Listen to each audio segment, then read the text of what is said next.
Good afternoon, good morning. Mark Johnson from Loyalty 360. Hope everyone's well. I want to welcome you to another edition of our Leaders in Customer Loyalty podcast. This is a Supplier Voices series. In these episodes, we speak with leading agencies, technology partners, and consultants in customer channel and brand loyalty about the best practices that are driving customer loyalty today. In this episode, we're heading across the pond, straight to Germany, to take a look at the state of global customer loyalty. We'll explore how a 35 million member coalition program is shaping best practices in customer experience and brand loyalty. We're going to dive into the latest thinking around AI and hyper-personalization and unpack what brands must do to create the kind of emotional engagement that everyone is chasing. Welcome to the podcast, David Glantz, Director of Business Development, and Juergen Hesse, the Director of LPS Raise, all part of LP Solutions. Gentlemen, thank you very much for taking the time to join us today. How are you?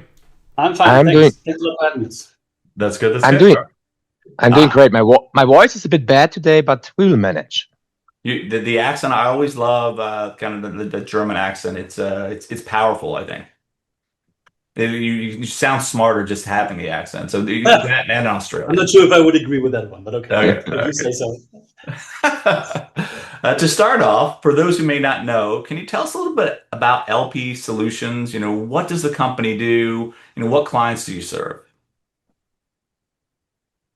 So LPS is in the market for more than 20 years right now. So we have been spun off from Payback. So Payback is Europe's largest coalition program, a retail coalition program, and we cover the technology and consulting part. So we offer a comprehensive range of loyalty capabilities in the area of technology. So we offer two standalone SaaS platforms. We deliver it, we customize it, we operate it as end-to-end solutions. And on top of this, we cover the whole loyalty lifecycle. So we are a loyalty full service provider, which means that we can help our clients in strategy and consulting, in program design, for sure in the technology part, but also in the ongoing optimization of the existing programs.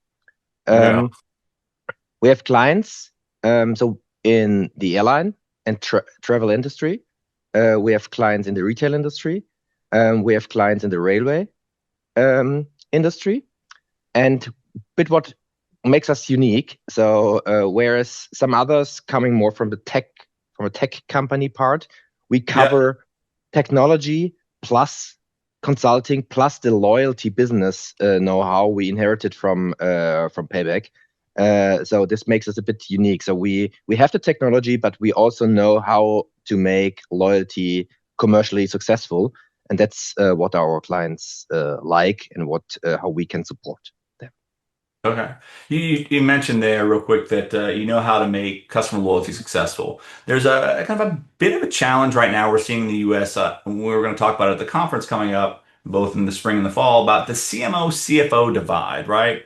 Where some CFOs want to change the value of the program, right? They're looking to maybe devalue the program, change the expiration dates, but that can have some significant deleterious impacts on the program going forward. So, how do you help brands do that? And you talked about strengthening customer relationships. How do you help them, make sure the program is performing in a way that kind of maybe keeps both the CMO and the CFO happy?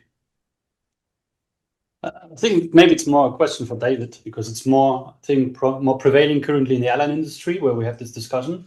In the retail industry, it's not so common right now, but David, maybe for the airline industry, I think you're more the expert on that one. Yes, I can take this. And yes, you're right. So on the one hand, loyalty is a cost factor from the CFO perspective, and also from the revenue management, airline revenue management person perspective. On the other hand, it drives plannable, sustainable revenues and profits. So I think since COVID crisis, everyone knows the valuation of the program, because they have been used as collateral to help the airlines to survive the crisis. So they had to uncover the real value of the programs. So what does it mean? Yeah. So from a CFO perspective, the costs in the program have to be plannable, and the costs, especially on the redemption side, needs to be managed somehow. On the other hand, from a CMO perspective, the value drivers needs to be clearly defined and made transparent, because if there's only a cost discussion, the CMO or the VP loyalty will always lose against the financial people. So they have to have their KPIs right in order to argument the value of the program for the members, but also for the companies. And I think this is something we can help them to work on the right KPIs, to work on the right argumentation, and to make the value, the incremental value of the programs transparent for the manager. Excellent. Maybe what I would add is, I think you have to look at loyalty as a long-term game, and you need to have a long-term perspective. And of course, there can be always cost pressure that comes from the CFO. But specifically look at the redemption rate, redemption costs. I always see it as a kind of an investment into customer loyalty, because in the end, what drives the program and what drives the customer coming back is the relevance, and what the customer gets out of the program. And of course, there is a cost associated with the program. But only if you provide this really moments, this rewarding moments to the customers, they will come back and they will then give you the loyalty in the long term. So I always see it as a kind of an investment that you need to put in the loyalty that will pay off. But yeah, in the short term, it's sometimes difficult for the discussion with the CFO. That's awesome. And I think this, kind of leads to a kind of follow-up question. When you look at some of the services that you provide, you talked about consulting, having the right metrics, understanding the drivers, understanding the value proposition to both the CMO and CFO. When you look at LP Solutions, what are your unique value propositions that you have within customer loyalty and customer engagement that you bring to the brands, to your partners? I think what David mentioned at the very beginning is that we're not just a service or a software provider. We're a full service loyalty provider. And as David mentioned, we covered a lot of industries, from global airlines to omnichannel retailers. But I think what sets us apart is a little bit, besides our service portfolio, I think is that we are part of the Payback Group. So Payback Group, as David mentioned, is still the biggest and I think probably the most successful loyalty collision program worldwide. And it's serving here in 10 markets. Alone in Germany, we have like 35 million active customers, 18 million active app users. So, and we're part of the group. So, and loyalty is basically all in our DNA. But I think what gives us a little bit uniqueness and a unique perspective is that, yes, we are operating loyalty programs. We are operating from a payback perspective, and also we are getting a lot of insights from there. So we are also an operator of our own loyalty programs. And on the other hand, we are a service provider that provides loyalty platforms to companies that operate their own program. So we see both ends. So we also basically are in the client perspective in operating loyalty programs. And that gives us, I think, unique perspectives that, of course, we're using then in shaping our platforms, coming up to real life operations, real life solutions, and not just having theoretical knowledge about it on being in the shoes of a loyalty manager, because we are actually in the shoes of a loyalty manager on a daily basis within the group. And I actually spent most of my career on the payback side, now on the LPS side. So we also have a lot of interactions with our colleagues. And of course, we are sharing this knowledge and this expertise, and we're using it, of course, to the benefit of our clients. And I think that's what sets us really apart. And this is a little bit unique from our company and from our positioning, that we have this operational knowledge also from a program perspective, from a program operator perspective. And when you look at Coalition in Europe, obviously it's big in Canada, big in other parts of the world, not as big in the US. What is the state of Coalition? Is it thriving in Germany? Is the payback program doing well? Kind of the Coalition partners, do they find value? What are you seeing in Coalition generally right now? I think it is. It is still very successful, specifically in Germany. I know that there are many other coalitions that were actually struggling around the world. There are many examples with air miles. Also know we have a very prominent example here in Germany recently, the Deutschland card, which started also as a coalition program 15 years ago, I believe. And it was one of the major competitors of the payback business. and they actually announced yesterday that they will cease their operation soon. They had already struggled before. They were changing a little bit their business model, moving away from this coalition model. But this was also now a recent example on how not to be successful. But on the other hand, Payback is still very successful. The engagement numbers are increasing, as mentioned, 35 million active customers, really active customers, increasingly a bigger coalition partner portfolio. They acquired the biggest grocery company in Germany recently, the biggest bank in Germany. So it's really a mass program and it keeps growing, although many people have said it's impossible to grow more. In Germany, the market is saturated, but the colleagues still find ways to keep growing and keep being successful. And I know that's not the truth in all other markets around the world.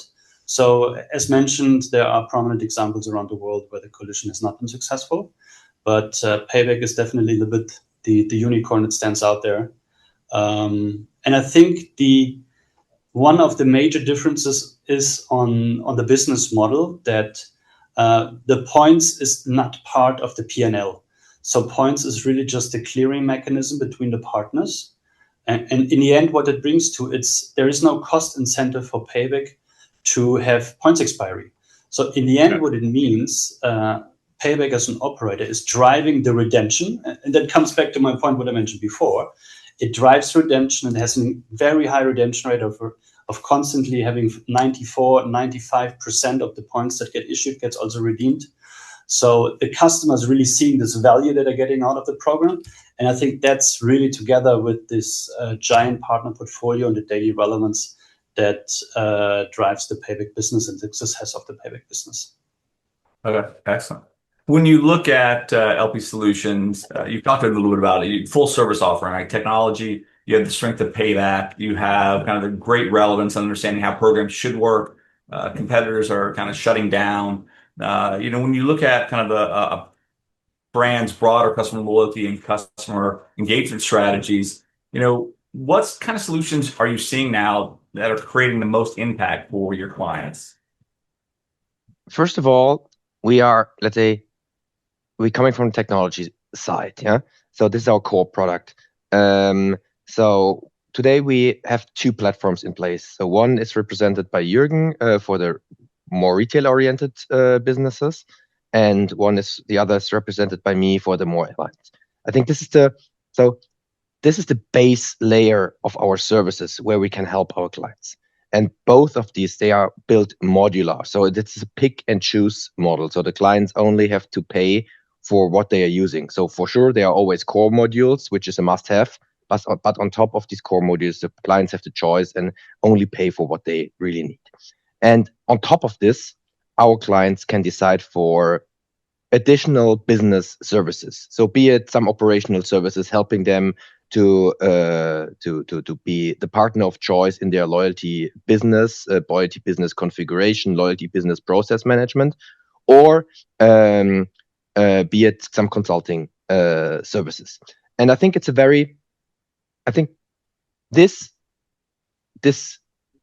service portfolio we are offering gives the clients the choice to buy from us what they really need and what they really need to be successful to help to get the next stage into loyalty. And if we think, so we usually are working in two different scenarios. The first scenario is a client approaches us and says, okay, I would like to establish a new loyalty program. And then usually we start with a strategy project. We build a concept with him. We help to launch a program and we bring in the technology. Or the other scenario is the client has an existing program and wants to make this program better, more profitable, whatever, renew it. Yeah. And then we help the client to modernize the platform. We have to modernize the program from a value proposition point of view. We maybe help him to expand the partner portfolio. We help him to monetize the data and things like that. So in general, we see ourselves as a long-term partner for our clients, and we are helping them to continuously make the program or bring the program to the next level. Not only once, not only one shot, but let's say ongoing. So our client relationships are more or less 15, 20 plus years. We are not a company who's working with a client for 3 to 5 years and then fire and forget. So we are a long-term partner. That's awesome. When you look over the last 12 months, what major customer loyalty or customer experience trends, strategies have you seen? Is it AI? Is it the coalition? Is it personalization? Is it the pursuit of value potentially? What are some trends that you're seeing? So yeah, more talking about the retail and the non-oil industry. I think a few things that stood out from my point of view is definitely AI. I mean, I think that topic is omnipresent everywhere. Everywhere you go in any kind of conference, loyalty conference, AI is the topic and it's part of any kind of discussion, any kind of presentation. And I think we see good use cases currently already in setting up campaigns and creating campaigns and promotions, analyzing huge amount of data in a very simple way. So there definitely AI has a huge impact. And I think so far we see it brings a lot of efficiency gains in managing a loyalty program and really limiting the time that the people need to operate the program and the platform. On the other hand, interestingly, is that when discussing with clients and potential leads, AI is still not so present. So my point here is that I think many companies still don't know exactly how to apply AI in the loyalty world. But it's definitely a topic, and I think it's pretty much driven currently by many of the providers.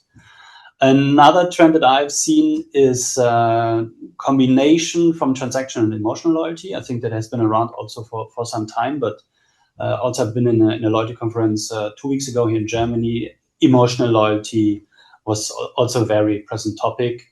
And I think there it's really important to combine the two things. You need to have this transactional loyalty really to have like this baseline benefit that the customer is getting in a tangible way.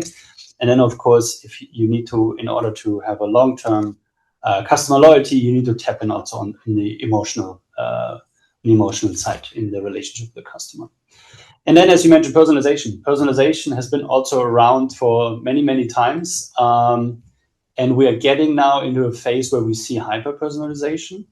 But also many customers and companies are still struggling to really have a personalized customer journey. So I think there is still some work to do.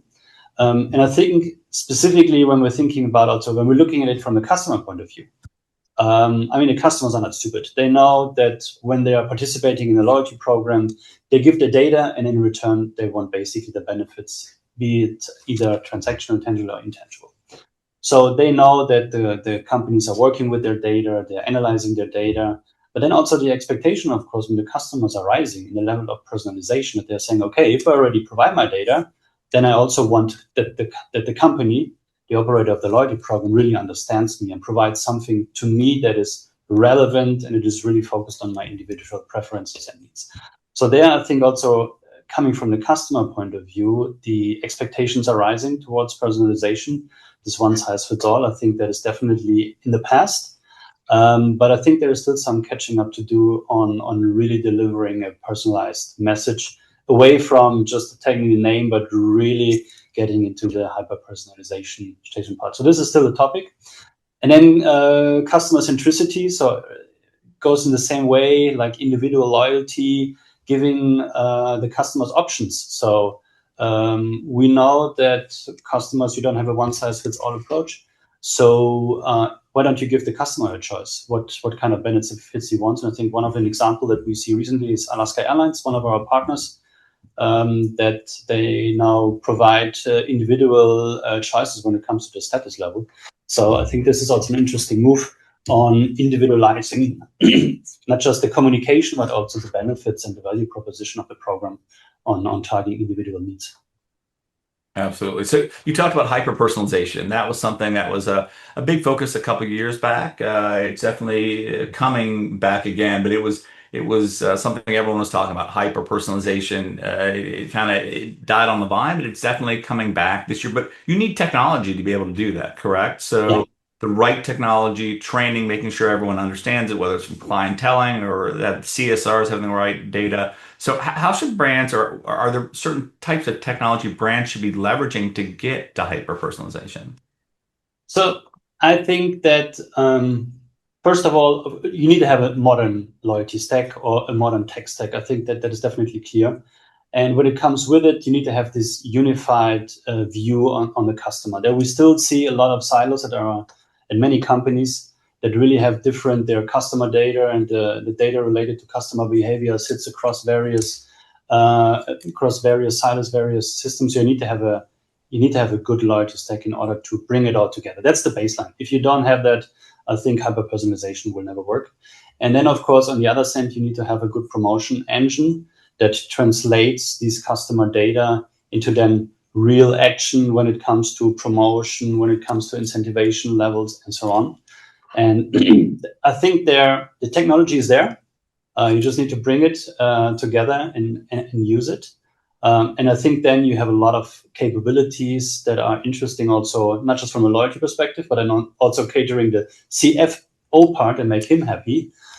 Because then really can play with incentivization levels. You can identify maybe a customer reacts already to an offer, and you don't need to spend so much from the redemption cost, from the reward cost, because let's talk about a points-based program. Maybe that customer already reacts giving a double points, while as you know, maybe somebody you need to give a little bit more, and you need to have a 4 times 5-fold points value. And then you can really play with these levels and identify, okay, what's really the threshold you need to invest in order to make sure a customer is reacting to your promotion. And then also the CFO is happy, because what you can see is then basically you hopefully get exactly the same result on the revenue side, but you have to invest less on your reward cost, for example. Okay. Do you have a couple of examples of brands who are using customer data and insights more effectively to create personalized and relevant experiences? Maybe some clients that you work with or clients that you interact with, that are using data in a productive and proactive manner. I think the best example that I know would be actually Payback, because they have such a very extensive set of transactional data, of course, and customer data coming from this huge amount of partner portfolio. So they have a lot of insights on the customers, and they're using it in a hyper-personalized way. In really examples that I mentioned before, it's actually some things that are being applied on the Payback side. So I think they have a huge department on data analytics, data scientists, exactly, to make sure to drive more relevance, to optimize campaign performance, marketing platform performance. I think that is the best example that I've seen so far, and I don't know. Okay.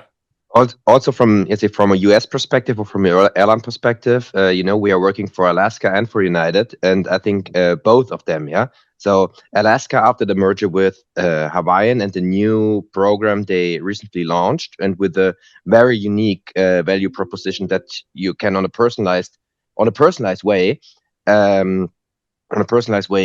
Set your, let's say, goals to get the status either via segments or via dollars spent or via miles flown. So this is the first step into we call this individual loyalty design. So it's not only personalization based on campaign level, it's also personalization based on loyalty mechanics levels, and this is something we see more and more. And I think in Alaska or in the airline industry in general, this is only the first step towards this concept. So we are talking to many airlines at the moment who are thinking in this way, and the technology is there. So today we can do this. Yeah, we can work with a member base and split it into sub-member bases and build within the program itself different kind of smaller sub-value propositions and to motivate and incentivize this particular sub-member groups in the way they are needing it and to achieve the goals. So whereas the programs in the past have been designed around the frequent flyer, frequent buyer, frequent stayer, whatever, yeah, in the past, today they are looking into their membership base and looking, okay, whom do you have? And you have in an airline program still the frequent flyers, but you have also the frequent buyers in the partner ecosystem. You have the frequent spenders based on the credit card, but not necessarily flying that much. So, and all of them need to be treated differently. And then you have a Gen Z member who maybe is looking more into the gamification part of the program, is not motivated by the points and status mechanics. And I think you have to figure out and build your individual loyalty concept around this. And yes, based on the technology we have in place, we can support this. And I think this is a major trend, not only in the US, beyond. I think this is something which will be seen all over the world soon. When you look at the success that you have with clients, obviously being able to prove that the consulting is working and the program design is working, the technology is working, is very important, probably more so than ever, especially going back to that CMO-CFO divide that we talked about a little bit. When you look at how you measure success, how do you measure success of kind of your design work, the strategy, and how what are some maybe key performance indicators? Yeah, that's a very interesting question. It's not so tricky, not so easy to answer. There are some tricky parts of it, but let me try to break it down a little bit. So I think we have a lot of variety when we come to different customers, different sizes of our customers, different industries, but a few things always stand out, and they have in common. So we typically see three different areas. Let me start with the first one that is the least sexy. This is what we call operational excellence. So the program needs to be running, the technology needs to be running, real-time data processing. You want to have short time to market. So that is typically governed by service level agreements, response times. Not sexy, but it's the technical foundation that needs to work. Then we have the member excellence. So really on looking at the customer. I think there are basic KPIs such as member activity, customer lifetime value, how many new customers you have acquired, retention rates. So this is all pretty common.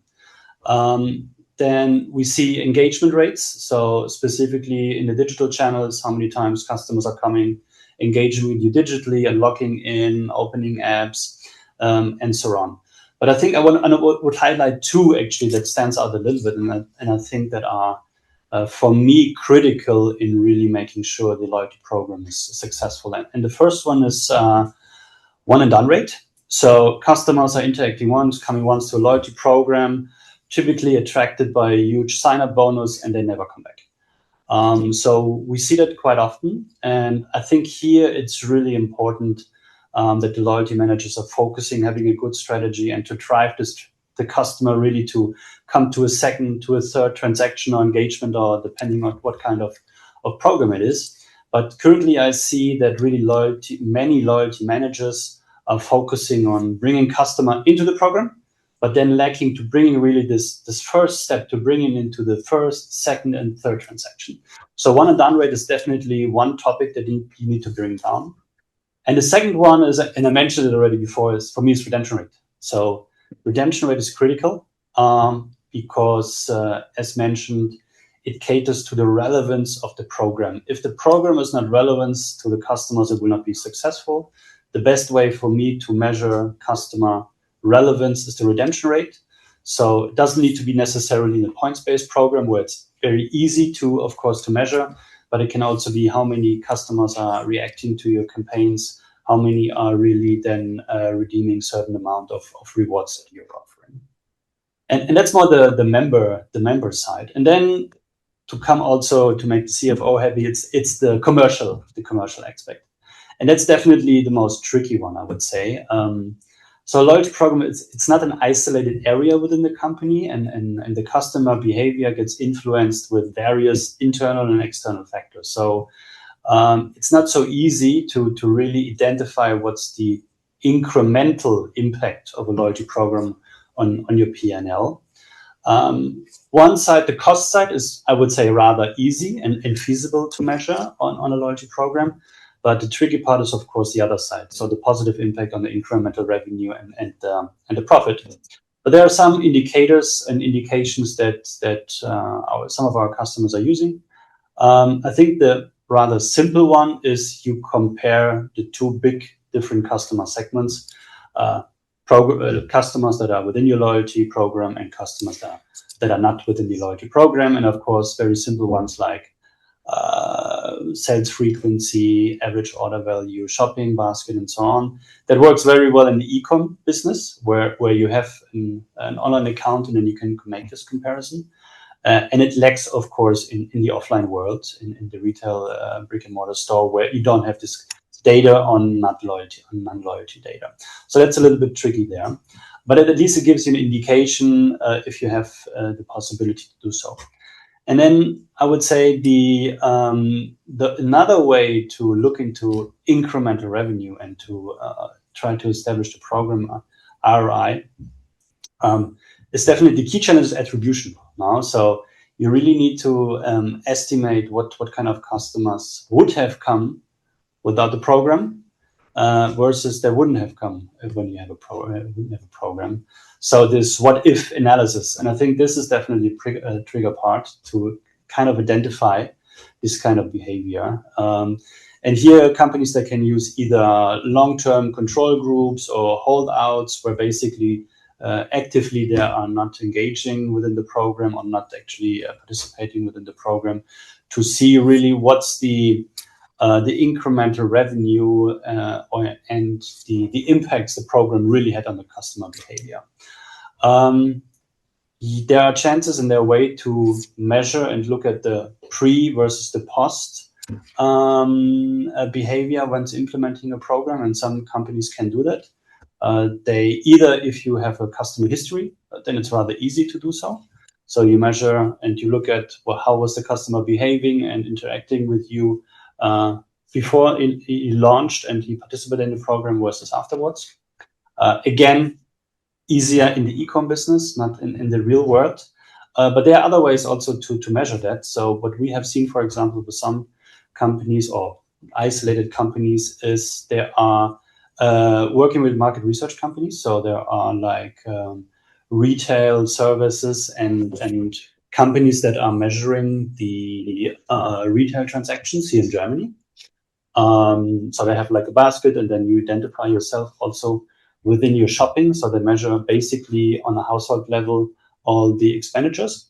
And there was a way to also connect the databases to identify in a GDPR compliant way to identify the behavior of these kind of customers before joining a program. And then you have a chance to make this comparison. So this is a little bit more the complicated way. But overall, that's definitely the tricky part because loyalty program, it's just not an isolated, it's not like an isolated part of the business, and the customer behavior has so many different influential factors. We see it more on our role in this whole discussion is more from a consulting perspective to help the customers understand setting up good KPI framework, understanding what kind of behavior can be measured, what kind of KPIs, what kind of business outcomes you can expect, and really setting up a KPI framework and a measuring framework that fits to your business. So this is definitely where we can help. But yeah, measuring exactly the program ROI, there is no one-size-fits-all formula. I think you need to be very specific to the business and look what's the best way to come close to an indication. It will not be perfectly measurable. Makes sense. When you look at the clients you work with, when you start up with them, do you see one or two things that they may be doing poorly, or are there one or two things that brands should be considering doing that they're not doing that could have a pretty significant impact on their customer experience and customer loyalty efforts? If you were going to recommend, one or two things, I would say the usage of AI for personalization. This is something which really can be improved because the technology is there today, yeah. And I see a large potential, especially in the area of campaigns, but also in the area I tackled a bit earlier in this area of individual loyalty, to individualize the loyalty mechanics for different kind of subgroups in the member base. And many of our clients would like to have it, but most of them are today still a bit reluctant to implement it because maybe it's a bit difficult to explain to their clients. And on the one hand, they say they have huge member bases. They would like to engage most of them. They don't want to concentrate on the frequent flyers, frequent buyers. On the other hand, everyone is talking about simplification of the programs, and this is a contradicting goals, I would say. Yeah. So therefore, I would say if they would like to use the potential of their, be it 2 million members, be it 100 million members more, they have to think about this AI supported personalization plus more individualization of the loyalty mechanics, and rethink the need of the simplification of the program, because maybe not every member needs to have the full understanding of all the loyalty mechanics anymore. If he or she is looking only into the relevant set of rules, relevant set of mechanics for his or her needs. So I think this is something we will most probably look into in the next couple of months or years, together with our clients. And this is something, an area where we could help to improve. And I think everyone is talking about it. Everyone wants to have it, but no one, or only baby steps are taken in the program designs. Yeah, that's awesome. That's a good point. And I think there's the goal I think that we should all have is to truly elevate customer loyalty, and we should all be kind of singing from that same hymnal, right, around what's working, what's not working, sharing, and talking about customer loyalty in a way that they talk about customer experience or CRM, right? Because at the end of the day, when you have that emotionally connected customer you talked about, that's the end game, right? Because we know the attributes, we know the benefits, and everything, and everyone should be working towards that goal. Yeah, definitely agree. All right, great. Well, David and Juergen, thank you very much for taking the time to speak with us today on our Leaders in Customer Loyalty podcast. It was great getting to know you, talk about personalization, learning about Coalition in Europe, learning about some of the things that you see that brands should be doing and could be doing. So it was a very powerful podcast. So thank you very much. Thank you, Mark. Thanks a lot, Mark.